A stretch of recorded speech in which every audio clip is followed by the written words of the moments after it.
I'm Jane. I had just turned 28 when I thought I met the love of my life, Mike, and everything happened so fast. We were married within a year of meeting. Mike is an accountant, tall, with a laugh that could light up any room. I work in digital marketing, love to paint on weekends, and I have always been more of a planner. We balanced each other out, or so I thought. It was the day after our wedding, and our living room was piled high with wrapped presents and envelopes. There was a chaotic beauty to it all, the remnants of our celebration. That's when Mike's parents, Carol and Dave, dropped by. I hadn't really gotten to know them since we got married so quickly, but they seemed all right, normal even. As we started opening gifts, I noticed Carol and Dave were more than just a little interested in the contents. "Is that a crystal vase?" Carol asked, picking up a shimmering piece that my aunt had given us. She turned it over in her hands, eyes gleaming. "Yeah, it's from my Aunt Linda. Pretty, isn't it?" I said, trying to nudge her attention away from claiming it. Before I knew it, Carol had placed it in a separate pile to the side. "I think we can find a good place for this at our house," she said nonchalantly. Mike didn't seem to notice, busy untangling a set of fancy kitchen gadgets from his cousin. I shot him a look, hoping he'd say something. "Mom, that's our wedding gift," Mike finally said with an easy smile, as if it was all a big joke. "Oh, come on. It'll just collect dust here. We'll use it," Dave chimed in, wrapping an arm around Carol. "Besides, you two are young. You'll get plenty more gifts over the years." I tried to laugh it off with them, but it felt off. "Actually, I was thinking it would look great in our foyer," I said, attempting to claim it back without causing a scene. Carol looked at me, her expression a mix of surprise and annoyance. "Jane, you need to learn to share. We're family now, and families help each other out," she said, her tone firm, as if she was teaching me some sort of lesson. Mike, catching the tension, quickly jumped in. "Let's not worry about this now. We've got plenty of gifts, right, Jane?" I nodded, biting back my words. But as they continued to sift through the gifts, setting aside a few choice items for themselves, that uncomfortable feeling settled deep in my stomach. It was like watching strangers claim parts of my life as their own. And Mike, well, he just let them. Our first year of marriage flew by, and before I knew it, our anniversary had arrived. I wanted to make it special, a celebration of us. So I booked a table at Chez Louis, a cozy little spot we both loved. I thought it would be romantic to have Mike's parents join us, to show them they're important to us. As we sat down at the restaurant, Carol and Dave were already there, menus in hand. "This place is fancy," Carol said, eyeing the chandeliers. Mike squeezed my hand under the table, a silent thank you for organizing it all. The waiter came by and we started to order. I went for the salmon, Mike's favorite, and I noticed Carol's eyes darting down the menu to the most expensive items. "We'll have the lobster and the filet mignon," she declared, pointing at the priciest things without a second glance. Dave nodded in agreement. "And why not throw in a bottle of your best wine?" he added, winking at the waiter. I could feel my smile stiffening. "Quite the celebration, huh?" I tried to keep my voice light. Mike shrugged. "It's a special night," he said. "Let's not think about the cost tonight." The conversation was light for the most part, but I couldn't help but notice how Carol and Dave savored the food like it was their last meal, almost oblivious to the price tag I knew would come at the end. As we ate, I couldn't shake the feeling of being taken advantage of. It wasn't about the money, not really. It was the principle. It was our anniversary, and it felt like it was being hijacked. When the check arrived, I saw Mike's eyes widen a little, but he quickly recovered and handed his card to the waiter. On our way out, Carol looped her arm through mine. "You know, Jane, this was just lovely. We should do it again next year," she said, a satisfied smile on her face. Thanksgiving was around the corner, and with it came the start of the holiday season. Mike and I had started to decorate the house, a mix of fall colors and early Christmas cheer. It was cozy, the kind of place you'd want to come back to after a long day. One evening, as we were stringing up some lights around the living room windows, Mike's phone pinged with a message. He read it and laughed. "Oh, my parents are ahead of the game. They've already sent their Christmas wish list." I was untangling another set of lights and looked up. "Wish list?" "Yeah, they send one every year. Helps with shopping, he explained, his fingers scrolling through his phone. Curiosity got the better of me. So, what's on this famous list? Mike hesitated, then handed me his phone. The list was extensive. Top-tier electronics, designer clothes, luxury items that they probably didn't even need. I scrolled through in disbelief. They can't be serious, I said. This is a lot. Mike took his phone back and shrugged. They like the good stuff. What can I say? I didn't know how to respond. There was a knot forming in the pit of my stomach. Mike's birthday was also coming up, and I'd been so excited to give him the watch he'd been eyeing for months. Now it felt like any gift would be less about us and more about fulfilling a list. When it came to us making our list, I couldn't help but feel petty making one at all. Maybe we should just ask for charitable donations in our name, I suggested half-heartedly. Mike laughed. Good one, but seriously, what do you want? You need a new laptop, right? The holidays rolled around, and I got Carol and Dave a nice coffee maker. Nothing too fancy but practical. They, in turn, gave me a set of scented candles. They were nice, but the difference was stark. I didn't say anything. Mike seemed happy with the fancy drone they got him, though. The unspoken rule was clear. We were expected to give big and receive small. It didn't feel right, but bringing it up only seemed to cause tension. So, I kept quiet, wrapping gifts and pasting on a smile for the holidays. But inside, I was beginning to count the costs, not just in dollars, but in the emotional toll this was starting to take. I was at my desk, staring at the computer screen when the email notification popped up. It was my quarterly bonus, bigger than I had expected. My first thought was to do something meaningful with it, something for Mike and me. So, I booked us a trip to Paris. We had talked about going since we met, and it felt like the perfect time to make that dream happen. That night over dinner, I told Mike about the surprise. His face lit up like I'd never seen before. Paris? Really? Babe, that's amazing! He exclaimed, getting up to kiss me. I was basking in the joy of the moment when his phone rang. It was his mom. I could tell by the way his face changed. Yeah, she booked us a trip to Paris, he said into the phone, and I knew I should have asked him not to say anything just yet. Mike's enthusiasm dwindled as he listened more and more. I know you've always wanted to go. He trailed off, looking at me with a pained expression. I felt my heart sink. He hung up and there was a heavy silence. They want to come with us, he said finally, almost like he was asking for permission. I sat there, my fork halfway to my mouth, paused in midair. To Paris? With us? I asked, trying to keep my voice steady. Yeah. They said they've never been and always wanted to go, Mike explained, running a hand through his hair. I think we should take them. The room felt suddenly too small. It's supposed to be for us, Mike. Our trip, I said, feeling a tightness in my chest. He didn't respond at first, then, I know, but they're getting older, and I feel bad. They've done so much for me. I thought about all the one-sided gift exchanges, the anniversary dinner, and every other little thing that had piled up over the past year. But this is our time, I insisted, my voice firm. We can plan a trip with them another time. This bonus, it's for us. Mike sighed, a deep, frustrated sound. They won't understand that. You know how they are. And you know how hard I've worked for this, I said, the words like stones in my mouth. I want us to enjoy it together, just us, like we planned. Mike didn't say anything for a while. Then, okay, we'll tell them some other time might work better. But when the time came to tell them, Mike's words faltered. Look, maybe we can all go together next year, he offered, but Carol was having none of it. Why next year? We can afford it now, she retorted over the speakerphone, her voice laced with disappointment. I couldn't take it anymore. Because this trip is for us, Carol, Mike and I.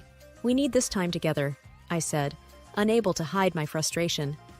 There was a pause. Then Carol said, Well, that's very selfish of you, Jane. Very selfish indeed. After the call, the air between Mike and me was tense. He was torn, I could tell, but this was one thing I wasn't willing to budge on. Paris was meant to be a dream trip for us, and I wasn't going to let that dream be taken away. Mike became a shadow in his own home, leaving early for work and coming back late. Our conversations dwindled to monosyllables. "Dinner's in the oven," I'd say when I heard the garage door open, my voice echoing off the empty walls. "Thanks," he'd reply, a hollow word that hung in the air between us. I missed him, missed us. I yearned for the easy days when we'd dream together on the couch, our plans and laughter intertwined. I longed to reach out to him, to break through the invisible barrier that had erected itself after the argument over Paris. But every attempt felt like speaking through a thick glass wall.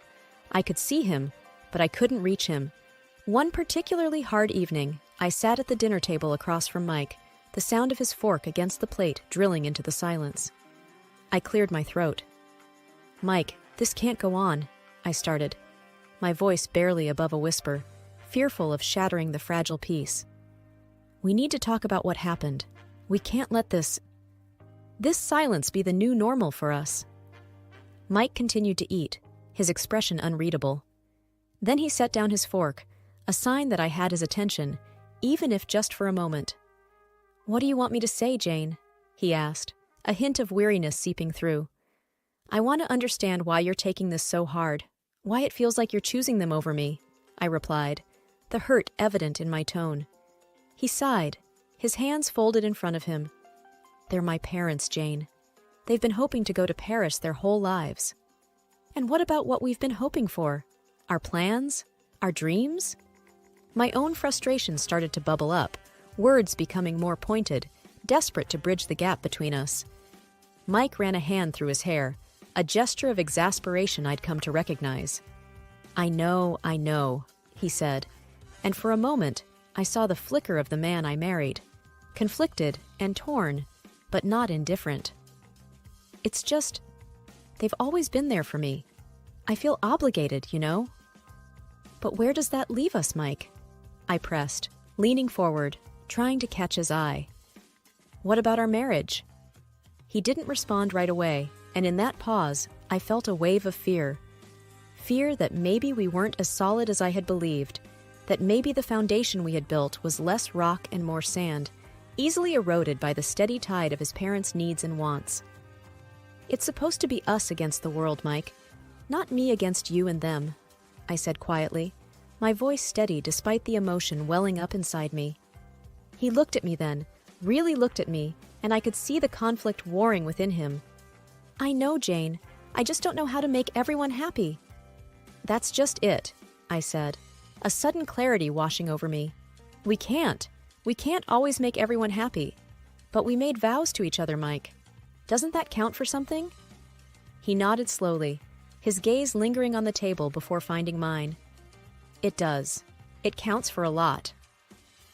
The rest of the meal passed in a contemplative silence, a change from the strained quiet that had become our norm. It was as if my words had planted a seed, or perhaps watered one that had been lying dormant within Mike all this time.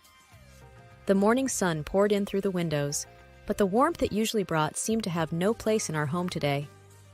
I woke up to an eerie quiet, the other side of the bed untouched from the night before. The emptiness of the house felt like a heavy blanket, suffocating in its silence. Rubbing the sleep from my eyes, I reached for my phone, expecting the usual absence of messages, given the silent treatment that had taken residence in our home. Instead, my screen was flooded with notifications, all from my bank. A lump formed in my throat as I read the details. Multiple transactions, including airline tickets and a pair of hotel bookings in Paris, all made while I was asleep. The timestamps on the emails told me the flight would have left hours ago. Mike and his parents were already on their way to Paris, using my hard-earned bonus to fund a trip I was meant to be on. Disbelief turned to anger, and then to a crushing sense of betrayal. I sat there, the phone heavy in my hand as the reality settled in. Mike had access to my account. I'd trusted him implicitly, never imagining he would abuse that trust. Yet, here it was in stark black and white, a digital paper trail of deceit. I couldn't breathe, couldn't think. The one person I had believed would stand by me had chosen his own comfort over our relationship. I thought back to all the times I'd brushed aside the little signs, the excuses I'd made for him, for us. With trembling fingers, I dialed his number, knowing full well he wouldn't answer. Not with the time difference, not with my previous ultimatum ringing in his ears. "Mike," I began, the beep of the voicemail almost mocking in its cheerfulness. "I saw the charges. You took your parents to Paris with my bonus. I don't even know what to say, but I hope it's worth it. I hope it's worth everything." The house felt even emptier after the call, the walls closing in on me with the weight of everything unsaid, and now, perhaps, never to be spoken. I sat at the kitchen table, the silence a stark contrast to the chaos raging within me. They had left, just like that, with no regard for me or the life we were supposed to be building together. I canceled the hotel rooms, the return flights, every piece of the trip that was connected to my finances. With each cancellation, I felt a piece of my old life fall away, the future I'd envisioned evaporating before my eyes. By the time I was done, there was nothing left to do but act. I contacted the bank and removed Mike's access to my accounts, a finality in each click that felt both terrifying and liberating. The man I had married, the family I had tried to be a part of, they were all just strangers now. Strangers who had used me, who had seen my generosity as something to exploit rather than cherish. I packed my bags with a robotic efficiency, each item a reminder of a dream I had to put away. There was no going back from this, no gentle words or apologies that could mend the rift that his betrayal had caused. Mike had chosen his path, and in doing so, he had set me on mine. The ring I'd once worn with pride lay cold and heavy in my palm.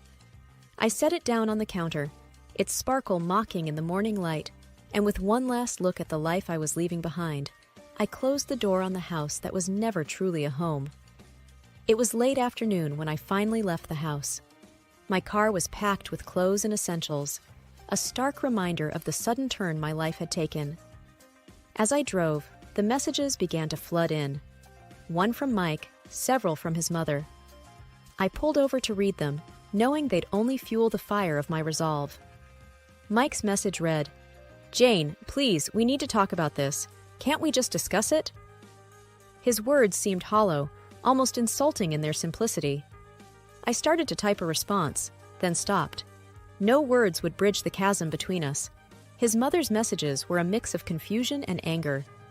"What's going on? Why have you canceled our rooms? Call me." I imagined her sitting in a cafe in Paris, expecting luxury and finding complication. I turned the phone off. They were in the middle of a trip funded by deceit. They could figure it out.